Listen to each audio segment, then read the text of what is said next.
Ramadan sayyidah syuhur wa anzala fihi al-Qur'an hudan lin-nasi wa bayyinatin minal huda wal furqan. Asyhadu an la ilaha illallah wahdahu la syarikalah wa asyhadu anna Muhammadan abduhu wa rasuluh la nabiyya wa la rasula ba'da. Halo. Yang itu berarti.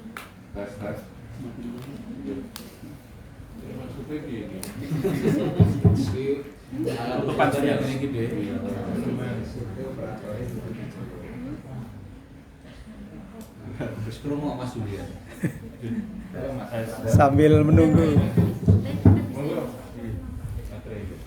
Alhamdulillah, puji syukur kita panjatkan kehadirat Allah Subhanahu wa taala atas segala nikmatnya yang terbaik dan terindah hari ini kita rasakan. Karena kita masing-masing itu mempunyai potensi yang Allah berikan kepada kita, yaitu nikmat kesehatan, nikmat kesempatan, dan nikmat ide yang terus menggelinding ya. Idenya Lailatul Qadar itu sekali untuk 1000 bulan ya. Jadi sekali pengajian untuk 1000 bulan ya. Luar biasa ini gagasan kami itu. Tuan rumah atau Saibul Bait, Ibu Atik dan almarhum Mas Basit, Allahumma yarham, semoga Allah mengampuni dosa-dosa beliau dan ditempatkan di sisi Allah tempat yang maqamah mahmudah, tempat yang terbaik dan terindah. Jamaah yang berbahagia, salat serta salam kita aturkan kepada Rasulullah, sang pelopor, sang teladan. Dari beliaulah mata air ilmu pengetahuan terus berkembang, terus memberikan kepada kita inspirasi, gagasan, dan ide-ide perubahan sosial yang dari ajarannya sampai sekarang justru yang beriman itu semakin keranjingan ya. Orang yang beriman itu semakin menikmati ya.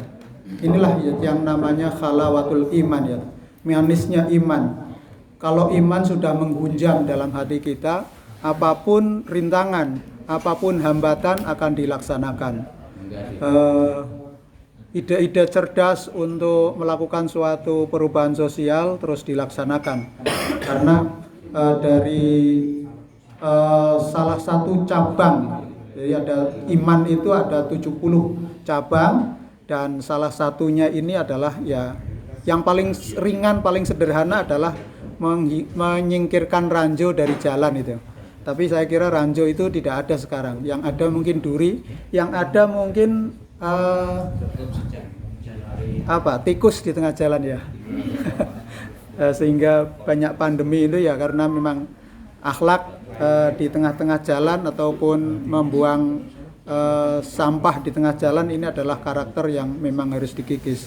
Itu adalah yang paling kecil dari bagian dari iman. Namun kita meyakini bahwa manisnya iman ini bisa kita rasakan dari bagaimana implementasi kita menunaikan puasa. Puasa ini kata Rasul, kalau kata Allah ini ya, asyam junah. Puasa itu adalah perisai, benteng, kemudian pembeda, kemudian yang bisa memberikan karakter kepada kita, membentuk karakter. Karena dengan puasa itu ibadah yang ada dua dimensi ya, dimensi jasmaniah dan rohaniah.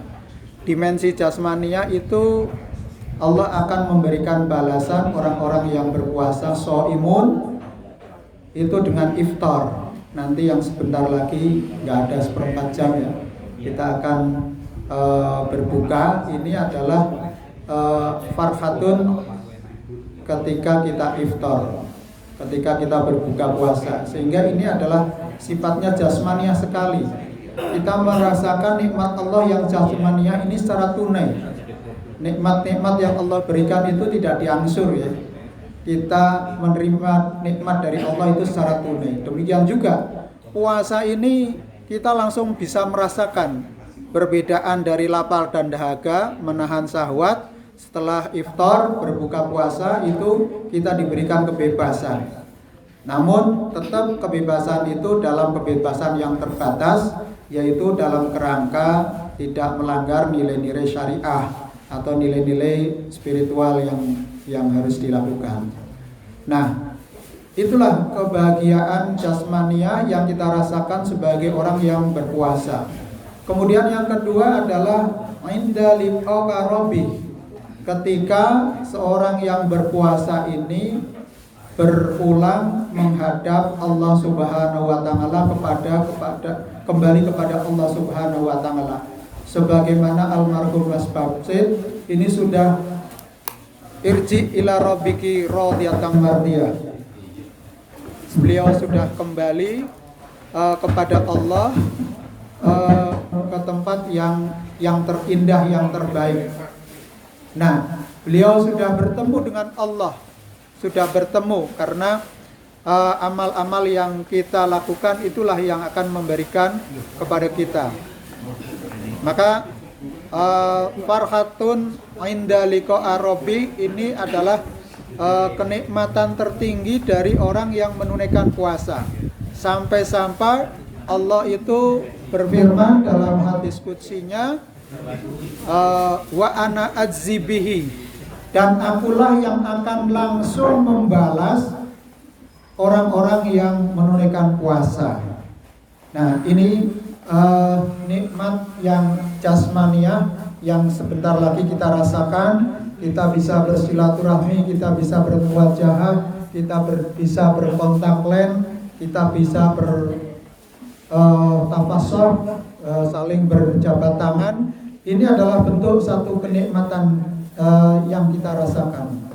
Sedangkan nikmat yang kedua tadi adalah nikmat inda liqa'a rabbih. Ini puncak kenikmatan.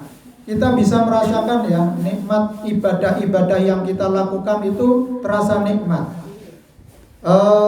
Hidangan yang kita lihat di sini adalah berupa suatu kenikmatan yang kita bagikan. Semakin banyak yang kita keluarkan, kita semakin bahagia. Apa saja ya? Mohon maaf, mungkin para jamaah bisa merasakan ya. Apa yang keluar dari badan kita itu semuanya itu membuat kita bahagia. Mungkin bisa diperinci dari semua saluran pengeluaran dari diri kita. Baik itu pengeluaran dari secara biologis yang jasmaniah itu, maupun pengeluaran yang sifatnya material. Nah, kita berbagi, bersedekah, berbagi pengetahuan, berbagi silaturahmi, itu membuat kita bahagia, membuat kita itu senang. Tadi berbagi beasiswa itu semakin senang itu. Nah, ini adalah bentuk salah satu kita bisa berbagi kenikmatan, berbagi kebahagiaan. Karena dengan kita berbagi, kita semakin bahagia. Sebaliknya, semakin kita menahan hak orang lain atau menahan yang menjadi kepentingan orang lain, kemudian yang bukan menjadi hak kita, menjadi benalu bagi kita sendiri, akan menjadi suatu daki-daki yang mengotori jiwa kita.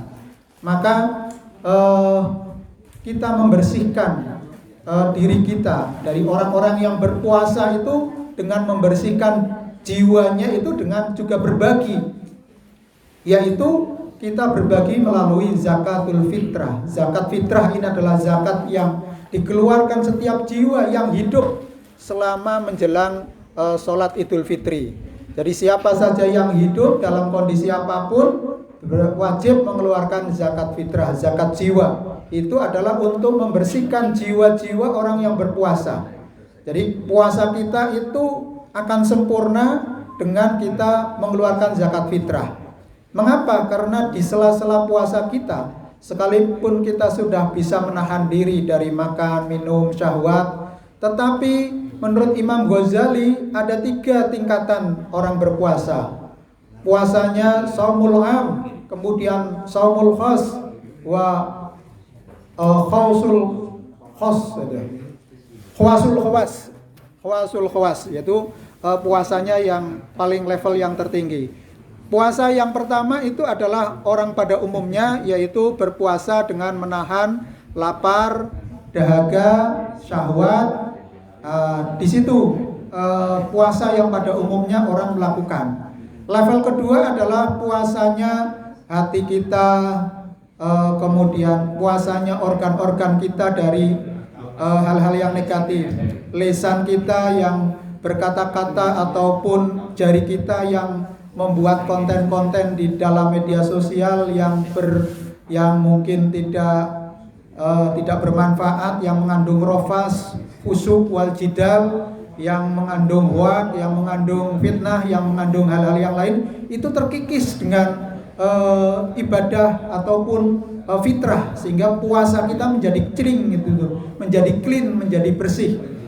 Karena al-insan mahalul khata' wan nisyan. Manusia itu adalah tempatnya salah dan lupa itu, sedikit-sedikit lupa, apalagi tentang hutang itu. Mudah sekali hutang, mudah sekali lupa. Sekalipun akadnya sudah jelas ya.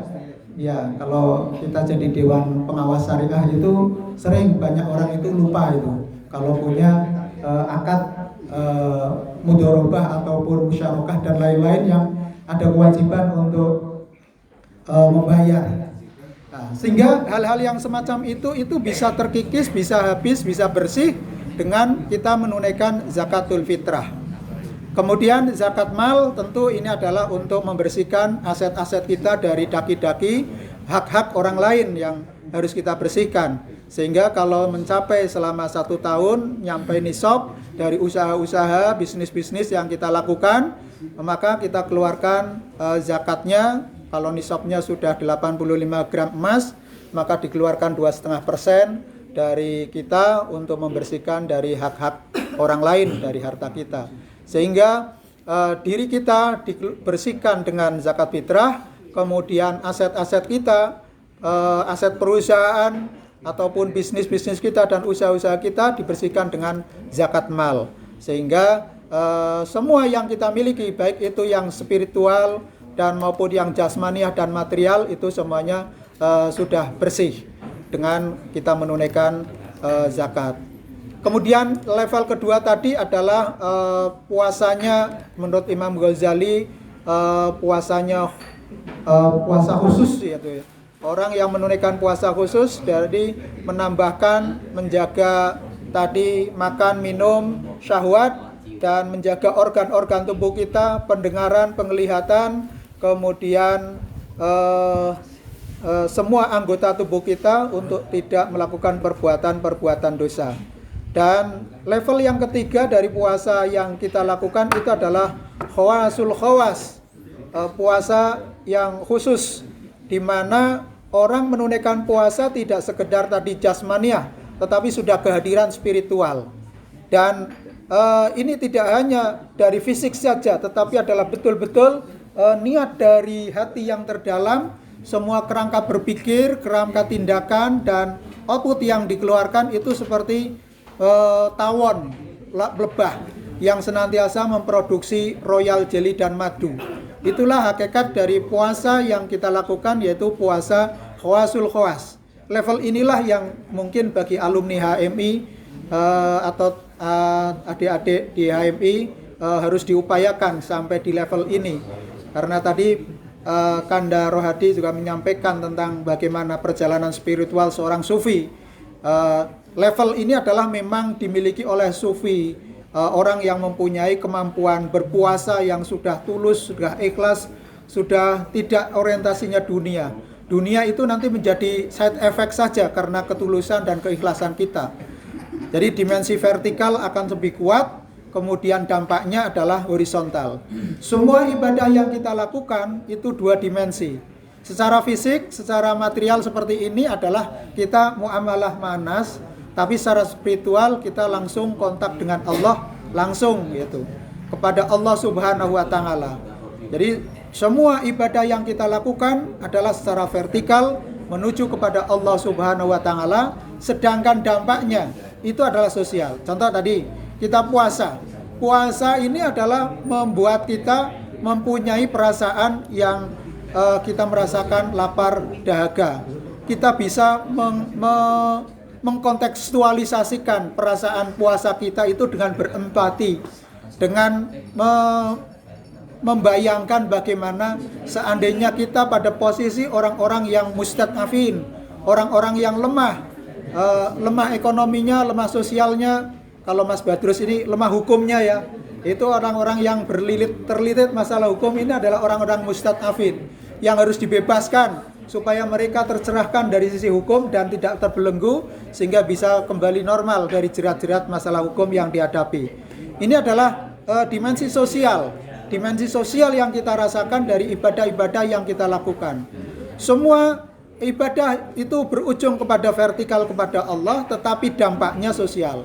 Seperti puasa tadi, puasa yang kita lakukan itu adalah untuk membentuk karakter jiwa kita, la'allakum tattaqun, pribadi muttaqin, pribadi yang beriman dan bertakwa.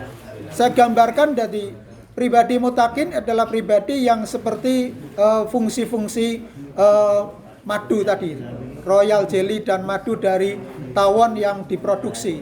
Inilah tawon ataupun lebah, ini adalah karakter orang yang bertakwa, yang senantiasa pantang untuk melakukan kerusakan di mana saja, tetapi selalu berikhtiar sekuat tenaga memberikan manfaat kepada orang lain, sehingga waktu-waktu potensi kemampuan dan daya yang dia miliki, semua aset-aset yang dipunyai adalah untuk memberikan kemanfaatan kepada manusia yang lain.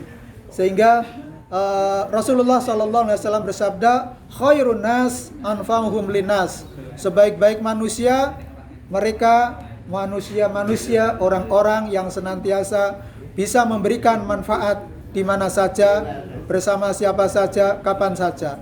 Maka kita berhimpun di Himpunan Mahasiswa Islam dan Korp Alumni HMI, ini adalah sebagai media bagi kita untuk bagaimana mengimplementasikan syiar Islam, keislaman kita bisa landing, bisa implementatif di tengah-tengah masyarakat, bahkan bisa menjadi suatu inspirasi gerakan yang kita lakukan, baik itu melalui gerakan politik, gerakan budaya, gerakan sosial, gerakan hukum, gerakan keagamaan. Itu semuanya bermuasarah adalah untuk memerankan peran-peran kita sebagai khalifatullah fil ard, menjadi khalifah, pemimpin. Karena kita semuanya dimintai oleh Allah pertanggungjawaban terhadap kreativitas, kemampuan dan potensi yang dimiliki, di mana kulukum ra'in wa kulukum mas'ulun an ra'iyatihi. Semua orang atau semua pemimpin itu adalah akan dimintai pertanggungjawaban atas kepemimpinannya. Setiap orang adalah pemimpin, dia memimpin hatinya, memimpin pikirannya, memimpin semua organ-organ tubuhnya untuk berorientasi dalam goal dan endingnya kepada Allah Subhanahu wa Ta'ala. Semoga kita diterima ibadah kita oleh Allah Subhanahu wa Ta'ala dan termasuk golongan orang-orang yang la'allakum tattaqun. Amin amin ya rabbal alamin. Untuk selanjutnya ada informasi bahwa untuk doa kepada Allah Subhanahu wa Ta'ala mendoakan Mas Basit almarhum nanti akan disampaikan oleh Ustadz Tri Widodo MPD. Untuk itu waktu saya kembalikan kepada Mas Okta. Terima kasih sekali atas segala kesempatannya. Semoga kita semakin kokoh, kekeh, bakoh iman kita, sehingga nikmat iman atau manisnya iman bisa kita rasakan dalam kehidupan kita yang nyata, dan kita bisa bertemu reuni di surga Aden, keluarga besar dari kita yang soleh dan solehah kelak di akhirat. Allahumma amin. Kurang lebihnya mohon maaf. Kupat siram santen sedaya kelepatan nyuwun pangapunten. Wabillahi taufiq wal hidayah. Wassalamualaikum warahmatullahi wabarakatuh.